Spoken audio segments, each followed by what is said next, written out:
험난할 것 같았던 우리 시장도 이렇게 순조롭게 마무리가 됐습니다. 과연 또 내일은 어떤 시장이 도사리고 있을지 펠시 김도현 전문가님 불러봅니다. 안녕하세요. 네, 안녕하십니까. 펠시 김도현입니다. 북한발 리스크에도 어느 정도 버티는 시장이 기특해 보이더라고요. 오늘 시장 어떻게 보셨습니까? 네, 오늘장 제가 꼭 방송에서 이런 표현을 해도 되겠죠. 에버랜드에서 지금 롤러코스터 독소리 열차를 타고 이러면 제 나이대가 나올까요? 무슨 얘기냐면 시장 지금 잠시 화면에서 보시면 아시겠지만 지수 쪽의 증폭인 연결선물 쪽 기준인데요. 아침 부분에 우리가 어제 제가 갭의 진폭이 상당히 중요하다라고 표현을 드렸는데 갭이 어중간한 약세 출발이 됐습니다. 그러면서 바로 들어 올려 주었는데요. 곧바로 이게 지금 캔들 부근에서 캔들 볼륨 차트인데 실제적으로 가두리에 완전히 걸려서 내려왔다 올렸다 다시 내려왔다 올라갔다. 방향성을 아예 잃어버린 상태였습니다.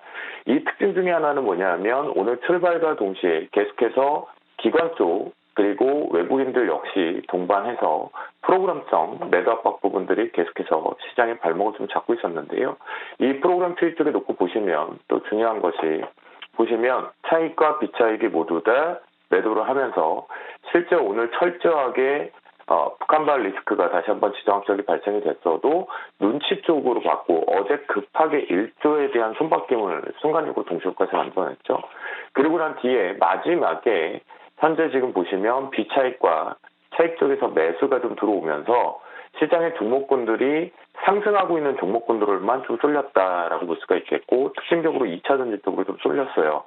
그런 부분에서 고점 돌파를 하는 것까지는 좋았는데 그 올라가는 강도가 너무 뭔가 조금 갸우뚱하게 하는 것들이 좀 보였기 때문에 전반적으로는 계속해서 좀 예의주시하면서 집중을 하고 방망이는 계속 뗄 때 잡고 가야겠다라는 생각을 오늘 더더욱더 봤는데요.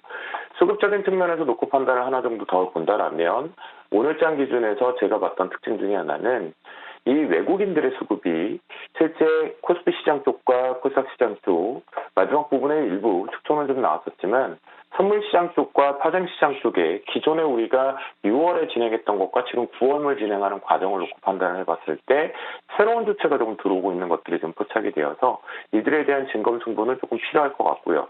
또한 루머성으로 이제 월스트리트 부분에 대한 표현들이 나오는 것 중에 하나가 메이저 수급 그러니까 펀드 계정들이겠죠. 그 계정들이 지금 다시 한번 되돌림 올라오는 것에 대한 의구점, 그러니까 파월 의장에 대한 진짜 발언 부분에 대한 의구점을 가지고 있어서 이 부분까지 우리가 지정학적 리스크를 확인을 해본다라고 가정을 한다면 지금 계속해서 방망이는 짧게 그러니까 트레이딩 구간에만 좀 있는 중이다라고 계속 보시면 좋겠습니다. 그래서 이 중에서 오늘 그래도 특징적으로 보는 것 중에 하나가 언제 이렇게 올랐나요 싶을 정도로 LG로 우리가 이때 트레이딩 관점 쪽으로 좀 대응을 했었던 것 같은데요. 그리고 나서 폭발적으로 다시 올라왔는데 보여드린 것 중에 하나가 뭐냐면 2월 달에 직접 고점까지 되돌림이 지금 지수자 성격으로 이제 후발주자 부분이지만 꽉 찼죠. 근데 이거를 매수하자라는 특징보다는요.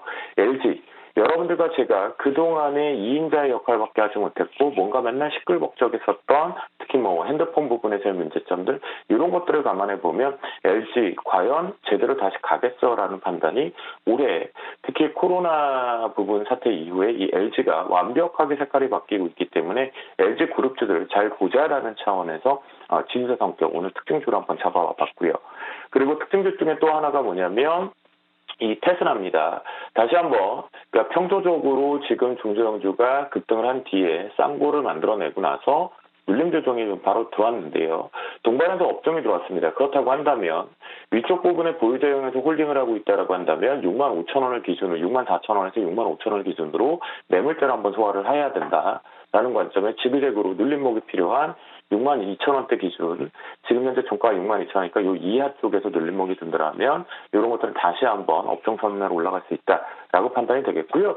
우리가 롯데칠성을 표현을 좀 드렸었는데 오늘 제가 롯데칠성과 본주와 우선주 부분 사실 오늘 이 우선주들 움직이는 부분이 너무나 확산이 되면서 어떤 표현이 맞을까요? 북한발 지정학적 리스크가 다시 예상치 못하게 확대가 되면서 이 개인들 창구들의 물량들이 시세 추정 물량들이 우선주로 너무 많이 쏠린 것이 아닌가 싶습니다. 그래서 어제 말씀드렸던 우선주의 전략은 저는 금요일자를 기준으로 보유는 전체 다 우선주는 제외하고 간다라고 표현을 드리는데요.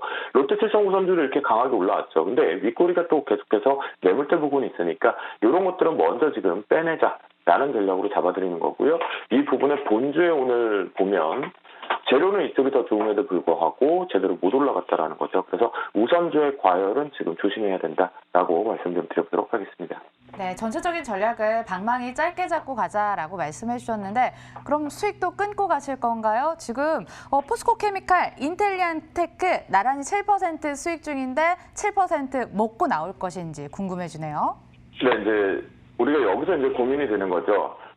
시세 추정에 대한 추격 부분에 분명히 발생이 되면서 특히 포스코케미칼은 원스톱 쪽으로 모든 2차 전지 쪽을 갖고 가는 건데요. 이럴 때는 이제 끊고 가는 것보다는 입절 부분의 시장이 워낙 급변동이 좀 만들어지고 있으니까 입절가를 잡고 대응해야겠는데요. 뭐냐면 7만 원을 기점으로 해서 이탈할 경우에는 때리고 가는 전략, 이탈하지 않고 지지한다라면 끌고 올라간다라는 관점으로 바라보시면 좋겠습니다. 그래서 현재 수급적인 파동을 놓고 보면 TP 기준이 현재 기준은 7만 8천 원까지는 추가적으로 좀 열려있다라고 볼 수가 있겠고요. 두 번째 종목 쪽에서 우리가 밑에서 돌아가는 거, 업종선언 매가 하나 걸렸죠. 그런 부분에서 오늘 좀 빠르게 움직여줬는데요. 좀 더 눌릴 것으로 판단했는데 아래꼬리를 달면서 올라왔습니다. 그렇다고 한다면 이 부분은 여기 매물 하나 필요하죠. 시장 대비해서 업종이 아직은 눈치를 보는 거에서 오늘 동반순환매만 나왔기 때문에 전반적으로 동반 업종들이 다 살아있습니다. 그런 관점에서 26,000원대가 돌파가 나가는지 나가지 못한다라면 그 시점에서 정리를 한번 가겠다라고 보시면 좋을 것 같습니다. 그래서 내일장 계속 이제 당분간은 우리가 이제 외국인들 수급이 일조, 그 다음에 투신과 금융투자 창구를 활용해서 일조 규모가 계속해서 움직여주고 있기 때문에요.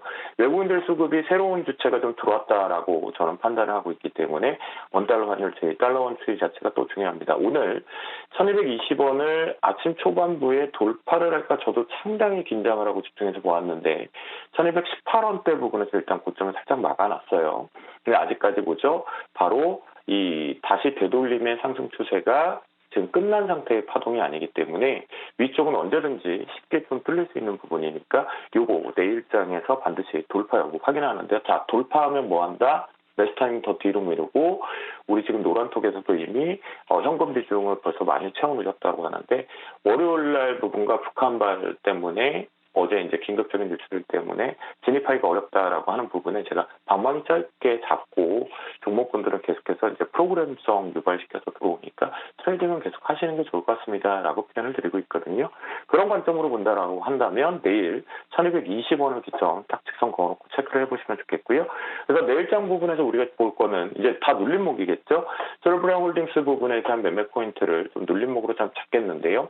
업종에 대한 다시 한번 달리는 말이 있고 업종 부분에 관련해서 먼저 쉬어가는 부분 있죠. 그 차이는 무엇이다? 바로 다중천장을 만들어 놓고 내려왔느냐 내려오지 않았냐이고 두 번째 실적 부분에 대한 우려감이 계속해서 있기 때문이거든요. 그런다고 보면 솔브레온 홀딩스 눌림목 매수 타이밍은 지금 충분히 여기서 내려와 봤자 지수하고 연동했을 때 급락 포인트는 안 나오기 때문에 그리고 두 번째 종목으로는 역시 저는 인텔리안테크 계속해서 끌고 가보자라는 부분에 매물대 부분 눌림목 활용은 26,000원만 뚫어내는지 단기 목표가 잡아놓고 대응해 보도록 하겠고요.